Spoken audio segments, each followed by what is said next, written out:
الله الرحمن الرحيم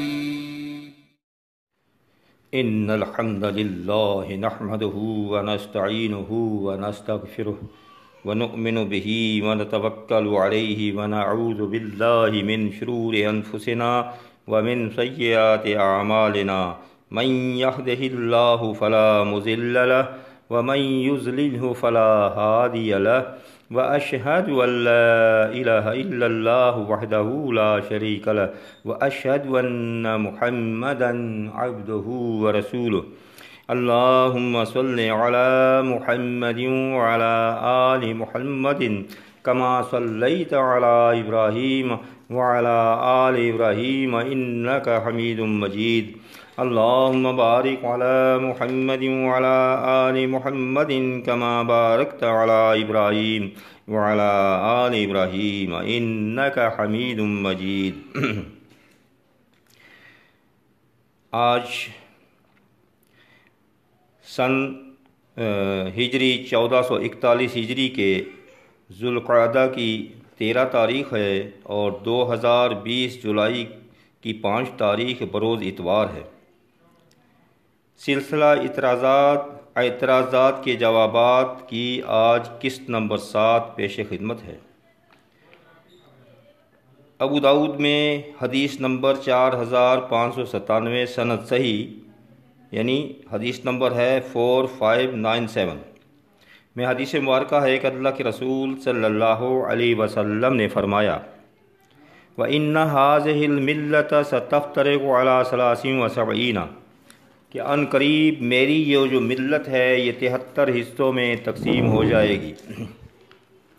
72 فی النار 72 جائیں گے دوزخ میں، وواحد فی الجنہ ایک جائے گا جنت میں، وہی وہ جماعت ہوگی۔ رسول اللہ صلی اللہ علیہ وسلم نے 73 فرقوں میں سے ایک جنت میں جانے والی ایک بتایا اور وہ ایک جماعت ہوگی واحد۔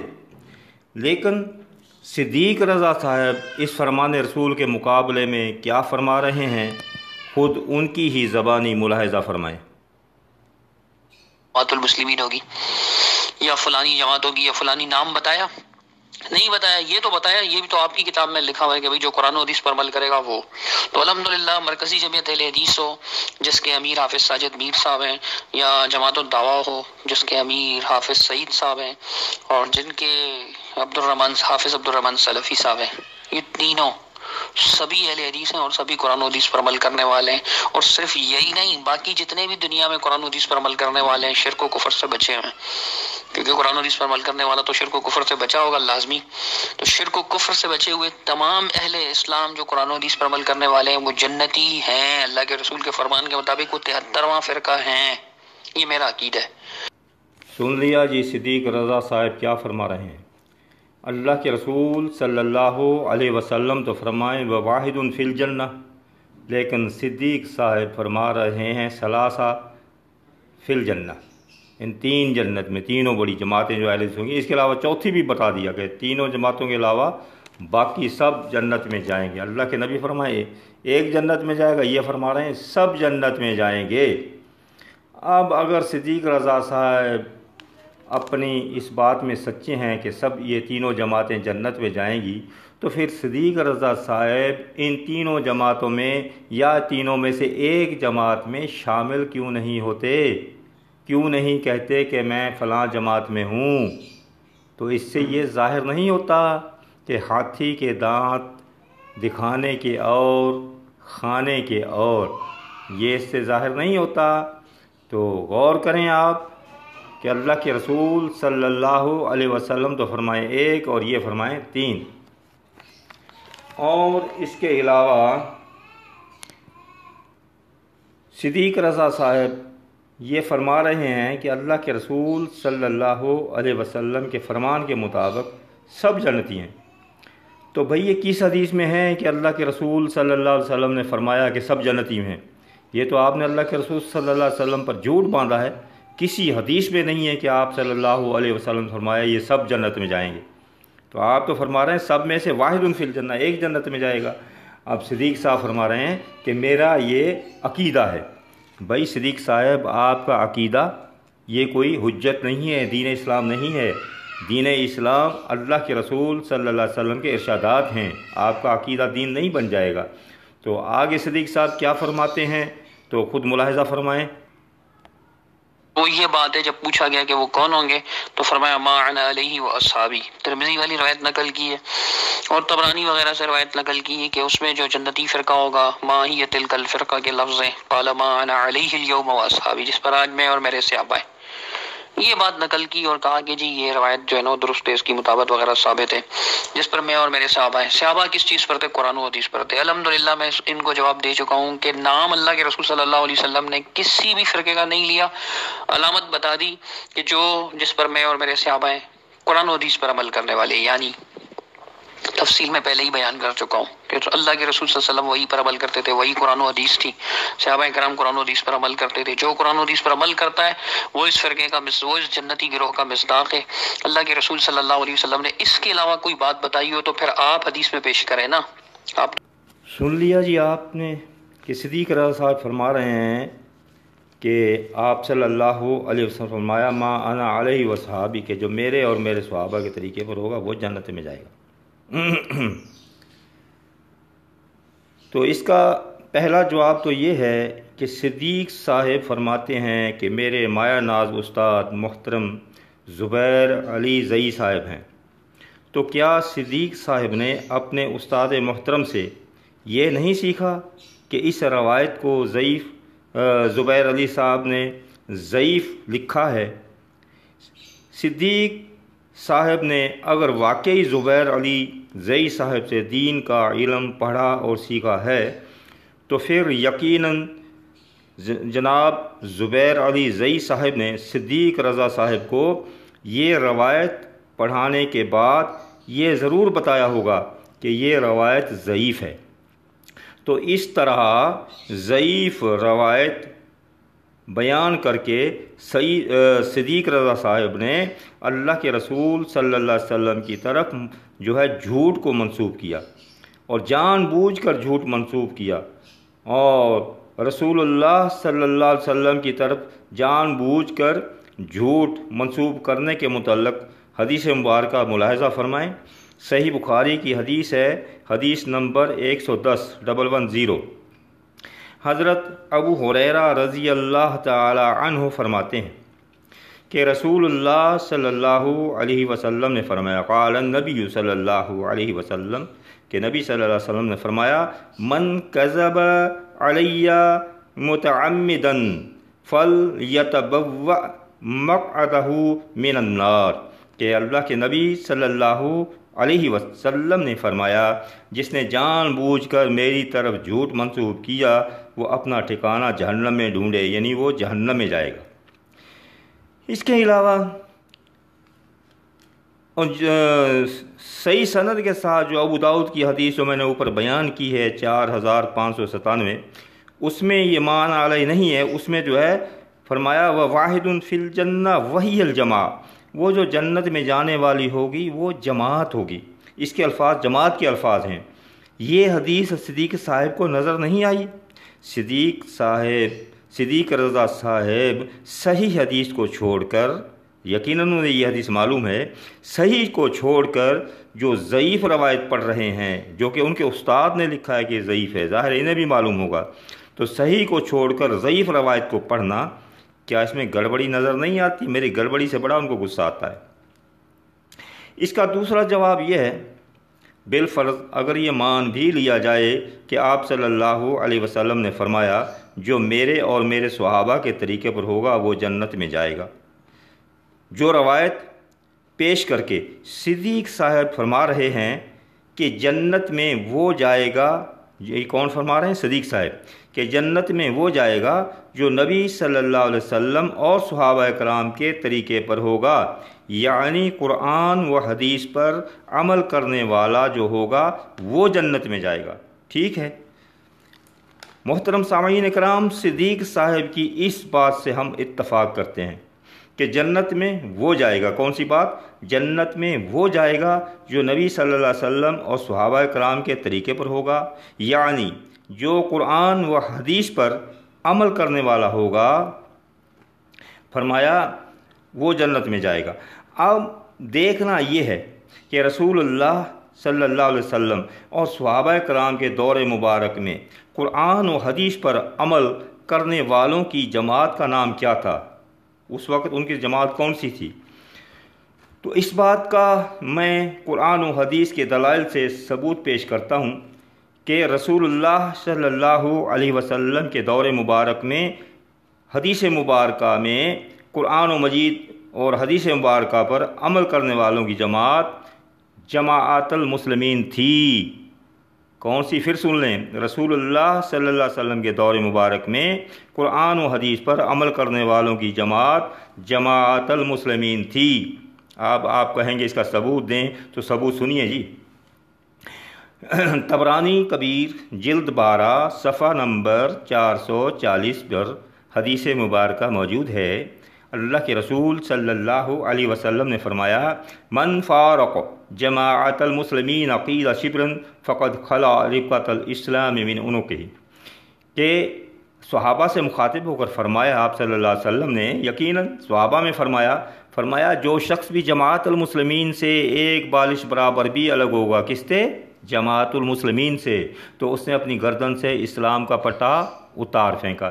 یعنی معلوم ہوا اس حدیث سے رسول اللہ صلی اللہ علیہ وسلم کے دور مبارک میں جو اسلام قبول کر کے اسلام کا پٹا اپنی گردن میں ڈالتے تھے، وہ پٹا ڈالتے تھے جماعت المسلمین میں شامل ہو کر، اور جو جماعت المسلمین سے الگ ہو جاتا تو وہ اسلام سے الگ ہو جاتا۔ ثبوت نمبر 2 سنیے، مستدرک حاکم حدیث نمبر 402 یعنی 402 صحیح سند کے ساتھ حدیث مبارکہ ہے۔ اللہ کے رسول صلی اللہ علیہ وسلم نے فرمایا، من خالف جماعت المسلمین شبرا فقد خلا ربقۃ الاسلام من عنقہ، یعنی فرمایا یہ بھی آپ صلی اللہ علیہ وسلم نے ان میں مخاطب ہو کر فرمایا جو قرآن و حدیث پر عمل کرنے والے تھے، ان سے فرما رہے ہیں۔ فرمایا جس شخص نے بھی جماعت المسلمین کی مخالفت جو آپ کر رہے ہیں، تو اس نے بھی اپنی گردن سے اسلام کا پٹا اتار پھینکا۔ یہ اس سے بھی معلوم ہوا کہ رسول اللہ صلی اللہ علیہ وسلم کے دور میں قرآن و حدیث پر عمل کرنے والوں کی جماعت المسلمین تھی۔ اس کے علاوہ مستدرک حاکم ہی میں حدیث نمبر 294 میں حدیث مبارکہ ہے صحیح سند سے، ثلاث لا یغل علیہن قلب مؤمن اخلاص العمل للہ والطاعۃ لذوی الامر ولزوم جماعت المسلمین۔ تو فرمایا 3 باتیں ایسی ہیں، یہ بھی آپ کس سے فرما رہے ہیں؟ صحابہ کرام سے، جو قرآن و حدیث پر عمل کرنے والے سے، ان سے فرما رہے ہیں کہ 3 باتیں ایسی ہیں جن میں ایمان والے کا دل خیانت نہیں کرتا۔ ایک، عمل تو خالص اللہ کے لیے کرنا، دوسرا اپنے امیر کی اطاعت کرنا، جو آپ نہیں کرتے، آپ کا امیر کوئی نہیں ہے، اور تیسرا ولزوم جماعت المسلمین، اور جماعت المسلمین کو لازم پکڑنا، جو کہ آپ نے نہیں پکڑا ہوا۔ تو یہ صحابہ کرام کے دور میں جماعت المسلمین تھی۔ یہ اور سن لیں، صحیح بخاری حدیث نمبر 981 اس میں ہے، ام عطیہ رضی اللہ تعالی عنہا فرماتی ہیں کہ رسول اللہ صلی اللہ علیہ وسلم عورتوں کو خاص فرمایا، یہاں جو الفاظ میں پڑھ رہا ہوں، فَأَمَّا الْحُيَّزُ فَيَشْهَدْنَ جَمَاعَةَ الْمُسْلِمِينَ، یعنی جو حائضہ عورتیں ہوتی تھی، اور عورتوں نے آنا ہی ہے نماز کے لیے، تو جماعت کے ساتھ نماز پڑھیں آ کر، لیکن جنہوں نے نماز نہیں پڑھنی ان کو بھی حکم دے رہے ہیں کہ آپ بھی جماعت المسلمین کے ساتھ عیدگاہ میں حاضر ہوں۔ اس کا مطلب ہے عورتوں کو جماعت المسلمین کے ساتھ عیدگاہ میں حاضر ہونے کا حکم فرما رہے ہیں۔ تو اس وقت قرآن و حدیث پر عمل کرنے والی صحابہ کرام کی جماعت المسلمین تھی، یقیناً تھی۔ اب جی آگے سنتے ہیں، تو اللہ کے رسول صلی اللہ علیہ وسلم دور مبارک میں ہی فرقہ اہل حدیثوں کے جو ہیں مشہور و معروف نامی گرامی عالم محمد جوناگڑھی صاحب اپنی تحریر کردہ کتاب جو انہوں نے خود لکھی ہوئی ہے، خطبات محمدی کتاب کا نام ہے، جلد اول کے صفحے نمبر 74 پر وہ حدیث نقل کرتے ہیں۔ کیا لکھتے ہیں؟ لکھتے ہیں کہ حضرت جابر بن عبداللہ رضی اللہ تعالی عنہ فرماتے ہیں کہ ایک روز ہم جمع شدہ بیٹھے ہوئے تھے کہ اتنے میں رسول اللہ صلی اللہ علیہ وسلم تشریف لائے، اور ہمیں یہ واعظ سنایا، اے جماعت مسلمین، اللہ تعالیٰ سے ڈرتے رہو، صلہ رحمی کرتے رہو، کسی نیک کام کا ثواب صلہ رحمی کے ثواب سے زیادہ عجلت اور سرعت والا نہیں ہے۔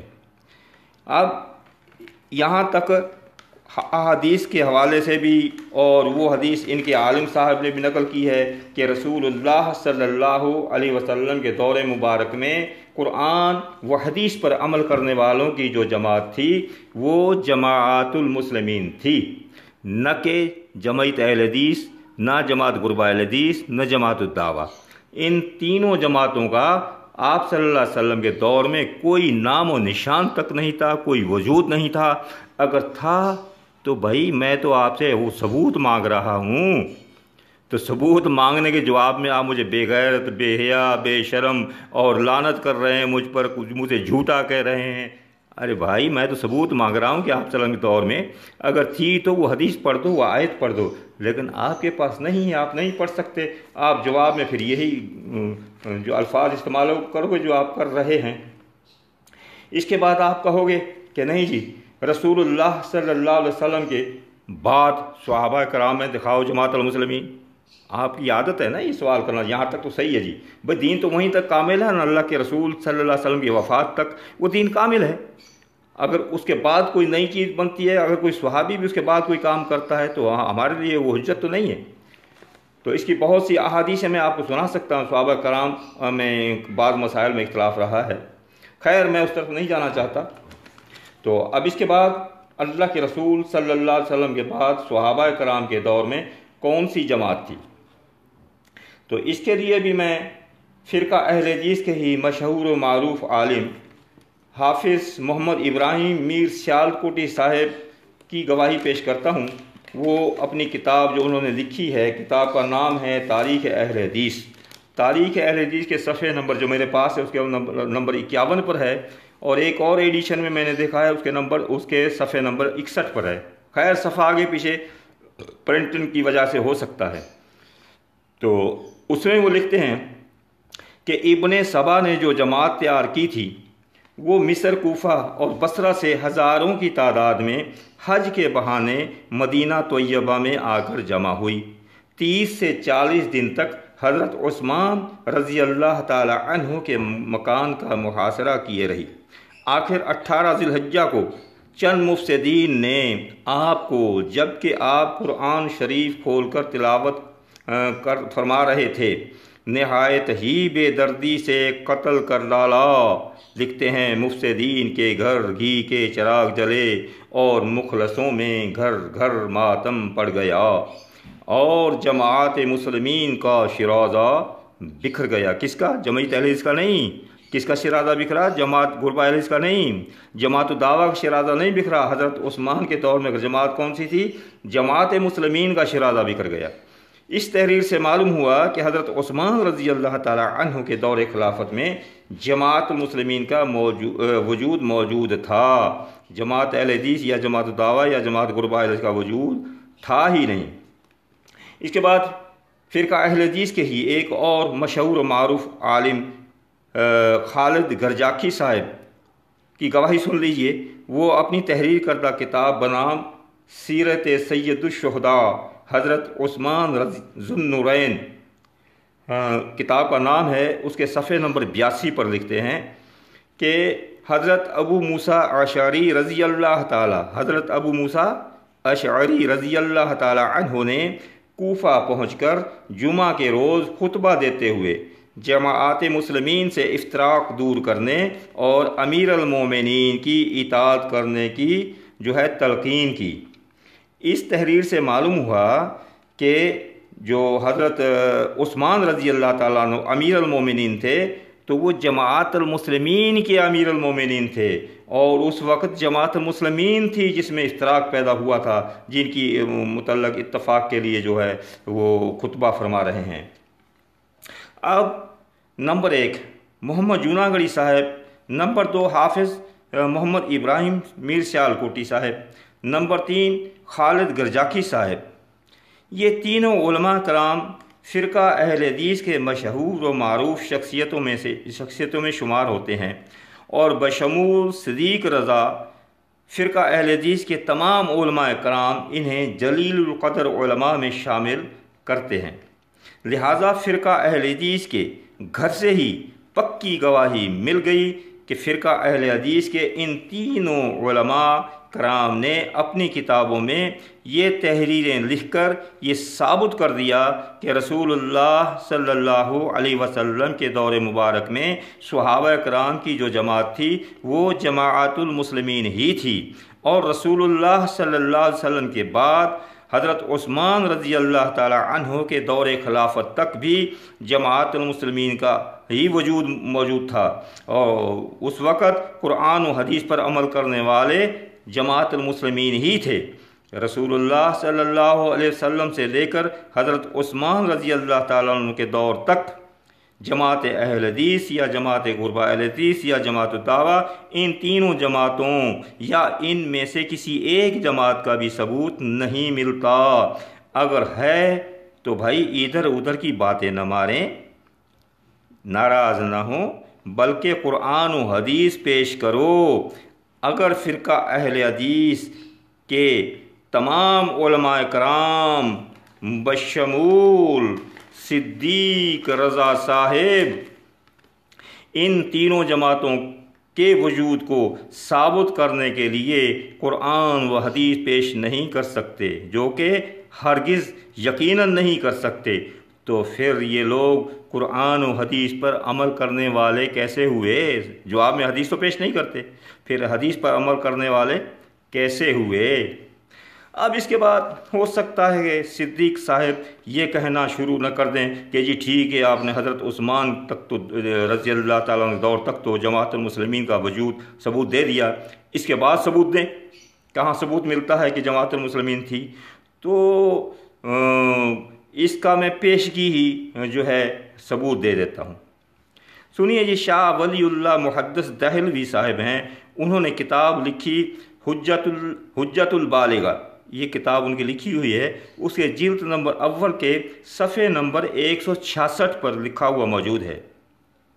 لکھتے ہیں، کما بعث امیر المؤمنین علی عبداللہ ابن عباس رضی اللہ عنہما الى الحروریت فإن رجعوا الى جماعت المسلمین فبها وَإِلَّا قَاتِلْهُمْ۔ لکھتے ہیں کہ حضرت علی امیر المومنین حضرت علی رضی اللہ تعالی عنہ نے عبداللہ بن عباس رضی اللہ تعالی عنہ کو حروریہ کی طرف بھیجا، تو فرمایا وہاں آپ جا رہے ہو، پہلے ان کو یہ دعوت دینا کہ جماعت المسلمین میں آ جاؤ، پھر فرمایا رجعوا الی جماعت المسلمین، اگر وہ جماعت المسلمین میں آ جاتے ہیں، رجوع کر لیتے ہیں، واپس آ جاتے ہیں، فبہا تو اچھی بات ہے، پھر ان سے آپ نے کچھ جنگ وغیرہ نہیں کرنی، وَإِلَّا قَاتِلْهُمْ، اگر وہ جماعت المسلمین میں نہیں آتے تو پھر ان سے قتال کرنا۔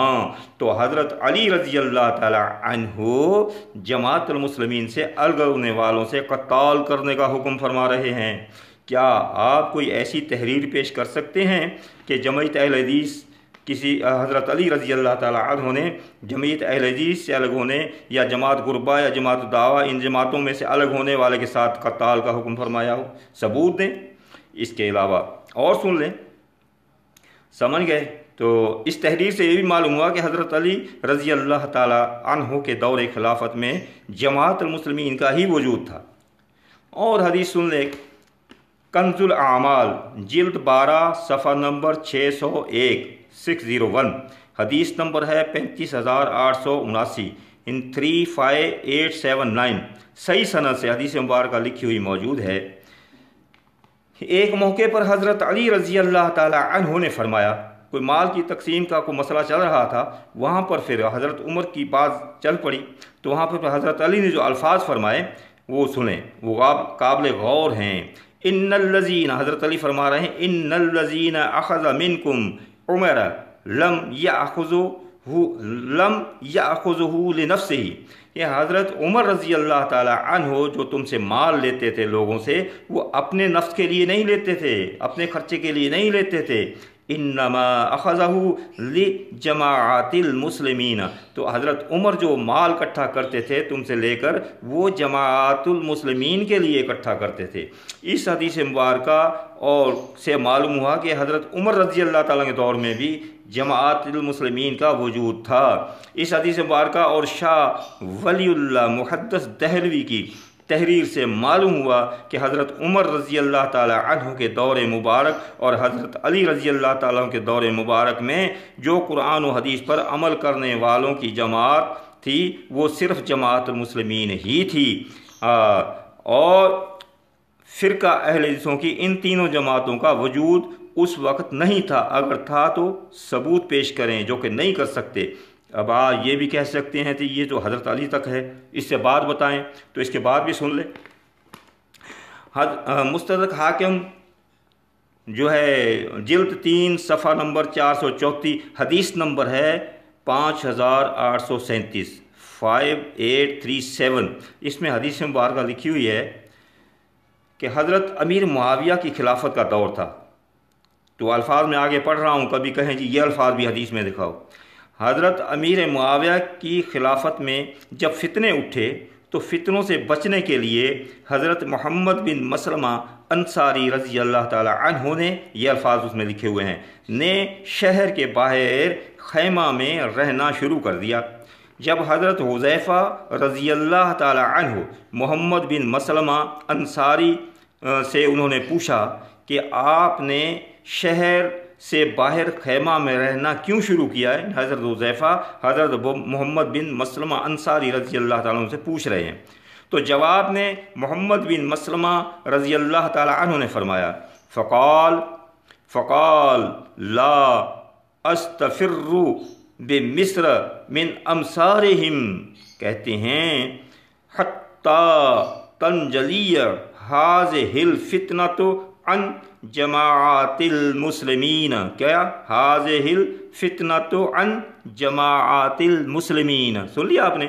تو فرما رہے ہیں میں ان شہروں میں سے، کون؟ حضرت محمد بن مسلمہ، کہ میں ان شہروں میں سے کسی شہر میں اس وقت تک نہیں رہ سکتا جب تک کہ جماعت المسلمین سے یہ فتنہ ختم نہ ہو جائے۔ یعنی امیر معاویہ کے دور میں بھی جس جماعت کا وجود تھا وہ جماعت المسلمین ہی تھی۔ اس حدیث مبارکہ سے بھی معلوم ہوا کہ امیر معاویہ کی خلافت میں جو جماعت تھی وہ صرف جماعت المسلمین ہی تھی۔ تو محترم سامعین کرام، جیسے میں نے دلائل کے ساتھ کتابوں کے حوالے دے کر رسول اللہ صلی اللہ علیہ وسلم کے دور مبارک سے لے کر حضرت امیر معاویہ رضی اللہ تعالی عنہ کی خلافت تک ثابت کیا ہے کہ ان ادوار میں قرآن و حدیث پر عمل کرنے والی جس جماعت کا وجود تھا وہ جماعت المسلمین ہی تھی۔ اس کے علاوہ فرقہ اہل حدیث کی جماعت قرب اہل حدیث، جماعت الدعوہ یا جماعت اہل حدیث اس دور تک نہیں تھی۔ اسی طرح فرقہ اہل حدیث کے تمام علماء کرام اور اکٹھے ہو کر اور صدیق صاحب سے بھی میری گزارش ہے کہ وہ بھی اسی طرح قرآن و حدیث کے حوالے دے کر دلائل کے ساتھ یہ ثابت کریں کہ رسول اللہ صلی اللہ علیہ وسلم سے لے کر حضرت معاویہ کی خلافت تک قرآن و حدیث پر عمل کرنے والوں کی جماعت اہل حدیث تھی یا جماعت الدعوہ تھی یا جماعت قربہ اہل حدیث تھی یا تینوں جماعتوں تھی یا تینوں جماعتوں میں سے کوئی ایک تھی، اس کا وجود تھا، اگر تھا تو ثبوت پیش کریں۔ پھر میں آیت پڑھتا ہوں، ہاتوا برہانکم ان کنتم صادقین، اگر تم اپنی دعویٰ میں سچے ہو تو پھر ثبوت میں قرآن و حدیث پیش کرو، جو کہ نہیں کر سکتے۔ اس سے پہلے میں نے ایک لفظ کہا تھا وہ میں آج پھر دوہرا رہا ہوں۔ پہلی قسطوں میں میں نے کہا تھا، جس کا جواب صدیق صاحب نے، اس جواب بھی میں آپ کو سنوا رہا ہوں۔ میں نے صدیق صاحب سے پہلے بھی یہ کہا تھا کہ قیامت تک ثبوت پیش نہیں کر سکتے، اور آج بھی کہہ رہا ہوں کہ صدیق صاحب اپنی پرانی عادت کے مطابق ادھر ادھر کی باتیں تو بہت کریں گے، لیکن اپنی ان جماعتوں کا ثبوت قیامت تک نہیں دے سکتے۔ پھر سن لیں قیامت تک نہیں دے سکتے، سمجھ گیا؟ اور پھر سن لیں ان تینوں جماعتوں کا ثبوت قرآن و حدیث سے نہیں دے سکتے کہ رسول اللہ صلی اللہ علیہ وسلم سے لے کر امیر معاویہ کے ادوار تک کہ یہ ان کی کسی جماعت کا ثبوت تھا۔ پھر سن لیں قیامت تک نہیں دے سکتے، تو اس قیامت تک نہ دینے کے جواب میں صدیق رضا صاحب نے کیا فرمایا تھا، ان کی ہی زبانی سن لیجئے۔ قیامت کے دن یہ زندہ رہیں گے اور دجال کے ساتھ پیچھے چلیں گے، کیونکہ دجال کے پیچھے چلنے والے جھوٹے ہی ہوں گے نا۔ قیامت تک جواب، قیامت تک میں بھی زندہ نہیں رہوں گا، آپ بھی نہیں رہیں گے۔ تو یہ ان کی پہلی مثال تھی۔ کیونکہ جی بھائیو، سن لیا آپ نے صدیق رضا صاحب کا جواب۔ اب میں صدیق صاحب کے ان الفاظ کے استعمال کرنے کے متعلق ان کے علم کا بھی پول کھولتا ہوں۔ صحیح بخاری حدیث نمبر 5358 یعنی 5358 میں حدیث لکھی ہوئی موجود ہے کہ حضرت عمر رضی اللہ تعالیٰ عنہ جب خلیفۃ المسلمین بنے، تو یہ نہیں کہنا کہ یہ الفاظ بھی حدیث میں ہیں، ہاں آگے الفاظ ہیں جو میں بتا رہا ہوں، عربی میں بتاؤں گا۔ تو جب خلیفۃ المسلمین بنے تو حضرت علی رضی اللہ تعالیٰ عنہ اور حضرت عباس رضی اللہ تعالیٰ عنہ کا پہلے انہوں نے فیصلہ کیا تھا، وہ جو مال تھا خرچ کرنے کے متعلق جو اللہ کے رسول صلی اللہ علیہ وسلم سے ملا تھا، تو ان کے حوالے کر دیا تھا، تو ان کا فیصلہ کر دیا تھا۔ لیکن اس کے بعد یہ دونوں پھر امیر حضرت علی اور حضرت عباس رضی اللہ تعالیٰ عنہ دونوں حضرت عمر رضی اللہ تعالیٰ عنہ کے پاس پھر آئے فیصلہ کروانے کے لیے، تاکہ فیصلہ کچھ اور طرح سے ہو۔ تو پھر حضرت عمر نے کیا فرمایا تھا کہ حضرت عمر نے فرمایا تھا، کیا آپ اس فیصلے کے سوا دوسرا فیصلہ چاہتے ہیں؟ یعنی ان دونوں سے حضرت علی نے فرمایا، حضرت عمر نے فرمایا دونوں سے کہ اس کے علاوہ مجھ سے کوئی فیصلہ کروانا چاہتے ہیں جو میں فیصلہ کر چکا ہوں؟ تو فرمایا، کیا فرمایا؟ الفاظ سنیں حضرت عمر رضی اللہ تعالیٰ عنہ کے، فوالذی بإذنہ تقوم السماء والارض، فرما رہے ہیں قسم ہے مجھے اس کی جس کے حکم سے زمین اور آسمان کھڑے ہیں، اور لا اقضی فیہا قضاء غیر ذالک حتی تقوم الساعات۔ تو فرمایا حضرت عمر نے، مجھے اس ذات کی قسم ہے جس کے حکم سے زمین و آسمان قائم ہیں، میں اس کے سوا کوئی دوسرا فیصلہ قیامت تک نہیں کر سکتا۔ حضرت عمر نے کیا فرمایا تھا؟ قیامت تک نہیں کر سکتا تھا۔ محترم سامعین کرام، کیا حضرت عمر رضی اللہ تعالیٰ عنہ قیامت تک زندہ رہیں گے؟ اور میرے الفاظ کہ آپ جو میں نے کہے تھے صدیق صاحب سے کہ آپ قیامت تک میرے ان سوالوں کا جواب نہیں دے سکتے، اس کے جواب میں صدیق رضا صاحب نے جو الفاظ استعمال کیے تھے، تو صدیق رضا صاحب سے میری گزارش ہے کہ وہی الفاظ حضرت عمر رضی اللہ تعالیٰ عنہ امیر المومنین حضرت عمر بن خطاب رضی اللہ تعالیٰ عنہ کے جواب میں بھی وہی الفاظ کہنا پسند فرمائیں گے؟ اگر نہیں تو کیوں اس کا جواب دیں؟ تو میرے لیے تو استعمال کر رہے ہیں وہی الفاظ حضرت عمر نے بھی استعمال کیے رضی اللہ تعالیٰ عنہ۔ ایک اور حدیث سن لیں اس کے بارے میں، سن لیجئے۔ پھر آپ لوگوں کو صدیق، میں ایک اور حدیث پیش کر رہا ہوں، پھر آپ لوگوں کو صدیق صاحب کے علم کے ڈھول کا پول کا معلوم ہو جائے گا۔ کیا؟ صحیح بخاری جو ہے حدیث نمبر 6511 6511 میں لکھا ہوا موجود ہے کہ چند بدوی لوگ ننگے پاؤں، یہ دیہاتی لوگ تھے، رسول اللہ صلی اللہ علیہ وسلم کے پاس آتے تھے اور آپ سے دریافت کرتے تھے کہ قیامت کب آئے گی؟ تو نبی صلی اللہ علیہ وسلم نے ان میں سے کم عمر والے کو دیکھ کر فرمانے لگے کہ اگر یہ بچہ زندہ رہا تو قیامت تو اس کے بڑھاپے سے پہلے تم پر تمہاری قیامت آ جائے گی۔ یعنی بچے کو دیکھ کر آپ صلی اللہ علیہ وسلم نے فرمایا اگر یہ بچہ زندہ رہا تو اس کے بڑھاپے سے پہلے تم پر تمہاری قیامت آ جائے گی۔ اور حضرت شام رضی اللہ عنہ نے کہا کہ نبی صلی اللہ علیہ وسلم کی یہاں پر جو قیامت سے مراد ہے وہ ان کی موت تھی۔ یعنی معلوم ہوا، ان احادیث مبارکہ سے معلوم ہوا کہ اگر کوئی یہ کہے کہ تم اس کا جواب قیامت تک نہیں دے سکتے تو اس سے مراد اس کی موت ہوتا ہے کہ تم اپنے مرتے وقت تک جو ہے اس کا جواب نہیں دے سکتے۔ لیکن بیچارے صدیق صاحب اپنے علم کی تعریفیں کرتے نہیں تھکتے۔ کیوں تعریفیں کیسے؟ ایسے تو نہیں کہتے، لیکن تعریفیں کیسے؟ کیونکہ دوسرے تمام لوگوں کی گفتگو میں ہمیشہ چکے نکالتے رہتے ہیں۔ کیا آپ نے یہ الفظ یوں نہیں یوں کہا، یوں نہیں یوں کہا، وہ یار زبان کی روانگی میں ادھر ادھر ہو جاتا ہے، اس کو فوراً پکڑتے ہیں، اور خود کو یہ علم بھی نہیں، دوسروں کی تو چکے نکالتے ہیں، اور خود کو یہ علم بھی نہیں کہ نبی صلی اللہ علیہ وسلم نے موت کو بھی قیامت فرمایا ہے۔ تو فرقہ اہل حدیث کا یہ دعویٰ ہے کہ ہم صرف قرآن و حدیث پر عمل کرتے ہیں۔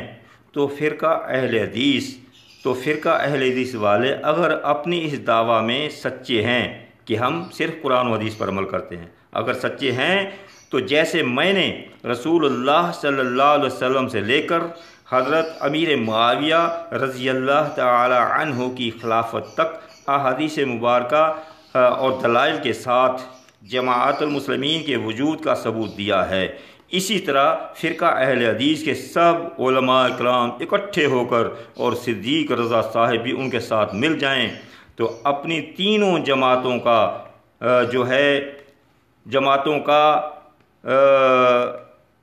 ان تینوں جماعتوں کا نبی صلی اللہ علیہ وسلم کے دور یا ان تینوں میں سے کسی ایک جماعت کا یا تینوں کا یا تینوں میں سے ایک کا، اسی طرح احادیث مبارکہ کے دلائل کے ساتھ ثبوت دیں کہ رسول اللہ صلی اللہ علیہ وسلم کے دور میں یا حضرت آپ صلی اللہ علیہ وسلم سے لے کر امیر معاویہ تک جماعت اہل حدیث تھی، جمعیت اہل حدیث تھی، جماعت قربا اہل حدیث تھی، یہ حدیث ہے، یہ ثبوت ہے، ثبوت دیں۔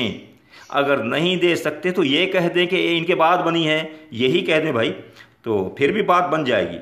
یہ ثبوت نہیں دے سکتے، ہرگز نہیں دے سکتے، ہرگز نہیں دے سکتے، تو پھر میں یہ کہنے پر حق بجانب ہوں گا کہ ہاتھی کے دانت دکھانے کی اور کھانے کی اور، کہتے ہیں ہم قرآن و حدیث پر عمل کرنے والے ہیں، لیکن جب ان سے جواب مانگا جائے پھر ادھر ادھر بھاگتے ہیں، قرآن و حدیث سے جواب نہیں دیتے، جو کہ میرے ایک سوال کا جواب اتنا عرصہ ہو گیا نہیں دے رہے۔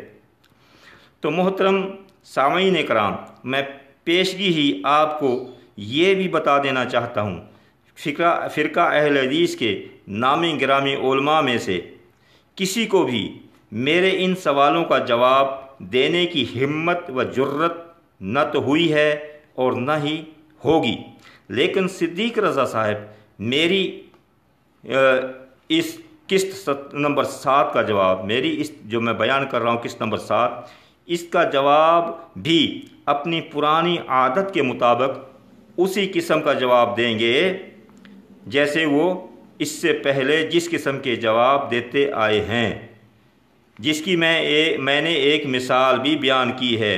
وہ ایک قسط میں سن لینا کہ ایک سائل صدیق رضا صاحب سے سوال کرتا ہے اور صدیق رضا صاحب ان کا کیا جواب دیتے ہیں، بالکل یہی طریقہ انہوں نے اپنایا ہوا ہے۔ تو اس کا یہ بھی جو ہو سکتا ہے مثال کے سوال گندم جواب چلیں، یعنی میں کیا مانگ رہا ہوں، جواب کیا دے رہے ہیں، سننے والے غور کریں سن سکتے ہیں۔ تو صدیق رضا صاحب ہو سکتا ہے میری اس قسط کا جواب بھی وہی دیں جو انہوں نے قسط نمبر 6 کے جواب میں کہا تھا۔ صدیق رضا صاحب نے میری جو ہے قسط نمبر 6 کے جواب میں کیا فرمایا تھا، میرے سوالوں کے جواب میں، وہ صدیق رضا صاحب کی زبانی ہی سن لیجئے۔ اگر یہ سچے ہیں تو گروپ میں ٹک کر بات کریں ذرا، ایسے بھاگتے ہیں لڑکی لگا کر، پتہ نہیں کتنے اعتراضات کے جوابات ہم ان کو دے چکے ہیں، بھاگ جاتے ہیں یہ جھوٹے اعتراضات کر کے، اور پھر اس طرف آتے ہی نہیں ہیں، لیکن اپنی تکرار کرتے رہتے ہیں 1996 تو فلاں بس جھوٹ بولتے چلے جاتے ہیں۔ تو ایسے میں نے ان کو پہلے بھی حدیث سنائی اور اب بھی سناؤں گا کہ رسول اللہ صلی اللہ علیہ وسلم کا یہ فرمان موجود ہے کہ اذا لم تستحی فاصنع ما شئت، جب تو حیا نہیں کرتا تو پھر جو تیرے دل میں آئے کرتا۔ پھر فارسی میں کہتے ہیں بے حیا باش وہ ہر آنچے خواہب کون، بے غیرت بن جا پھر جو تیرے دل میں آئے کرتا۔ پھر غیرت، شرم و حیا یہ ایمان کا حصہ ہے، الحیاء من الایمان۔ اب کوئی ایمان سے یعنی کوئی غیرت سے خالی ہو، حیا سے خالی ہو، اسے نہ دنیا کا شرم ہو نہ اللہ کا شرم ہو، اللہ کا تو ہوتا ہی نہیں ہے، تبھی تو انسان جھوٹ بولتا ہے۔ دنیاوی شرم بھی ہوتی ہے بعض اوقات کہ یار لوگ کیا کہیں گے کہ میں کتنا جھوٹ بول رہا ہوں۔ جن کو ان چیزوں کی پرواہ نہیں ہوتی تو پھر وہ جال سازی، فراڈیاں کرتے رہتے ہیں، دھوکے، فریب، یہی ان کی کل کائنات ہوتی ہے۔ اب عبدالحمید صاحب نے یہی کام کیا ہے۔ سن لیا جی صدیق رضا صاحب نے کیا جواب دیا ہے میرے سوالوں کا۔ تو اسی قسم کے اب یہاں پر بھی میں نے جو حدیثیں پڑھی ہیں، جو ثبوت مانگے ہیں، میں کیا جھوٹ بول رہا ہوں، میں فراڈ کر رہا ہوں، میں چوری کر رہا ہوں؟ آپ ذرا غور سے سنیں اور سنیں آگے کیا فرماتے ہیں، سنیں صدیق رضا صاحب اور کیا جواب دے رہے ہیں۔ لعنت اللہ علی الکاذبین، یہ آیت میں آپ کو سنا دوں گا البتہ۔ فنجعل لعنت اللہ علی الکاذبین، ہم جھوٹوں پر اللہ کی لعنت بیچتے ہیں۔ فنجعل لعنت اللہ علی الکاذبین، ہم جھوٹوں پر اللہ کی لعنت بیچتے ہیں، مطلب جھوٹوں پر اللہ کی لعنت ہو، یہی کہیں گے ہم، اس سے زیادہ اور کچھ نہیں کہہ سکتے۔ عبدالحمید صاحب آگے سنیے۔ صدیق صاحب نے میری بیان کردہ مثال کے مطابق وہی جواب دیے جو جواب دینے کا طریقہ میں نے مثال میں بیان کیا ہے۔ یہ جھوٹا محترم سامعین کرام، آپ غور فرمائیں کہ میرے سوالوں کا یہی جواب ہے جو صدیق صاحب فرما رہے ہیں۔ غور کیا آپ نے کہ میرے سوال کیا ہیں، جواب کیا دے رہے ہیں؟ اس کا فیصلہ جو صدیق صاحب نے فرمایا، اس کا فیصلہ کہ میں جھوٹا ہوں یا جو کچھ میرے متعلق جو الفاظ بیان کیے میں دہرانا نہیں چاہتا، تو میرا فیصلہ دنیا میں آپ لوگوں پر، میں دنیا میں یہ فیصلہ آپ لوگوں پر چھوڑتا ہوں کہ آپ فیصلہ کریں کہ صدیق صاحب جو الفاظ یہ ادا کر رہے ہیں صحیح ہیں غلط ہیں، اور قیامت کے دن اللہ تعالیٰ کی عدالت میں فیصلہ ہوگا کہ میرے سوالوں کے جواب میں جو کچھ صدیق رضا صاحب نے فرمایا،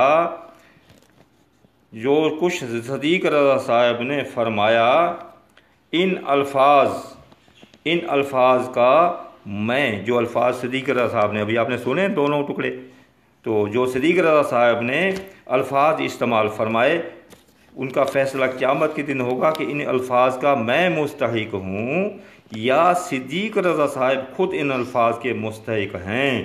تو یہ قیامت کے دن پتہ چل جائے گا، اور آپ بھی غور کریں کہ بالکل جو صدیق رضا صاحب نے الفاظ کہے ہیں وہ ہوں گے بالکل، جو جھوٹا ہوگا اس پر لعنت ہوگی، جو غلط فراڈی ہوگا وہ سب بے شک بے غیرت سب کچھ جو بھی آپ کہہ رہے ہیں سب کچھ ہے۔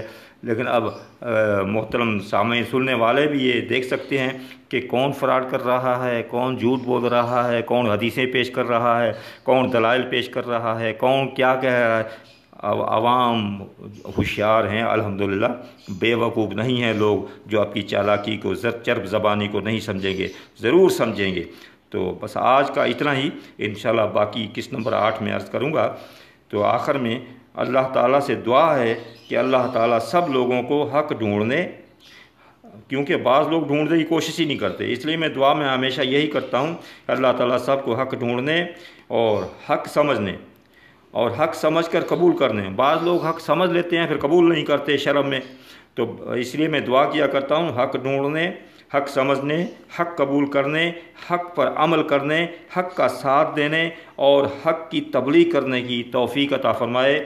آمین یا رب العالمین۔ وأقول قولی ھذا استغفر اللہ لی ولکم۔